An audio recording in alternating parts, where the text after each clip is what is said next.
Hi guys, Scott here from Outlaw Garage. We've got another update with our RWB Porsche, but unfortunately it's at a garage again and not out on the road. We're at Polo Body Works and we've got our RWB Porsche sat here right now. There are a few things that we're getting fixed with it today while it's here, so we'll give a bit of a tour and see what you think. We've got a couple of pretty standard things. We've had a problem with the driver's side door for a couple of times now. That door has had a brand new check strap from Porsche 3 times now, and if we can just see, you'll probably be able to hear it. There we go, that's that click, and down there it is starting to rip the metal. So today, there we go, you can hear it again. We'll do it again because the damage is already done.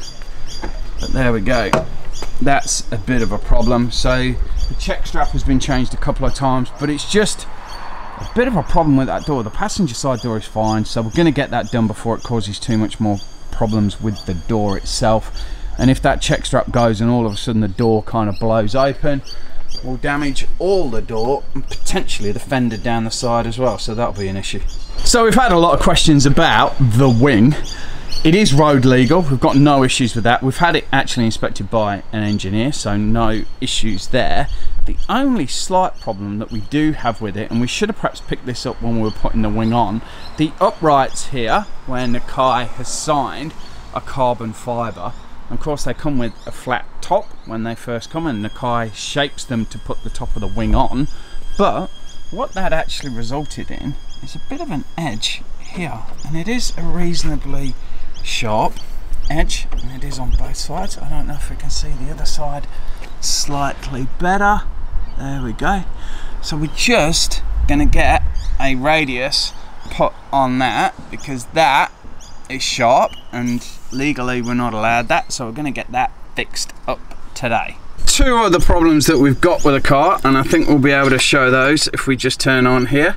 If you can see, our idiot lights for the alternator and the oil, the alternator light is on, the oil light isn't on, so that is a bit of a problem, and our alternator light is on. Alternator. I'm going to just check that we're actually in neutral. And if we start the car up, well, surprisingly, the alternator light is actually gone off for once, because normally it's been staying on, and our voltage readings are really bad at the moment. So I think with a bit of temp in the engine, the alternator light has actually, there we go, it's flickering there. You can just see that it's on a little bit.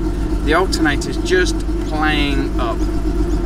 It seems to do a little bit better when it's a little bit warmer, but I think the alternator's playing up there. I will put the voltage meter readings when we did our alternator and battery check and just show you those, but there's a couple of problems, and we'll take a look at the back. So going through a few things at the rear of the car, we're going to get the alternator pulled today. This bolt comes off, there's a couple of shims, this will pull off, there'll be a few more shims there, and I think there's like a crescent lock that we need to make sure that we don't lose while we're doing it. We undo all of this, the fan pulls out, and then we'll be able to pull the alternator out. We are actually going to get it rebuilt at a local shop here in Melbourne, so that'll get shipped off, probably in an Uber, and they'll send it back later in the week. It is the original alternator, I think, because this is our voltage regulator, and the new alternators nowadays actually have the voltage regulator at the back of the alternator. And I hope I'm getting my regulators, alternators and alternator things all kind of right in that order, but regulator over there, the original one, and then we'll pull the alternator. Now the idiot light is a bit of a problem because the idiot light, the sensor for it is right at the back there, and that's a lot harder to get to. If it was on this side, it would probably be slightly easier.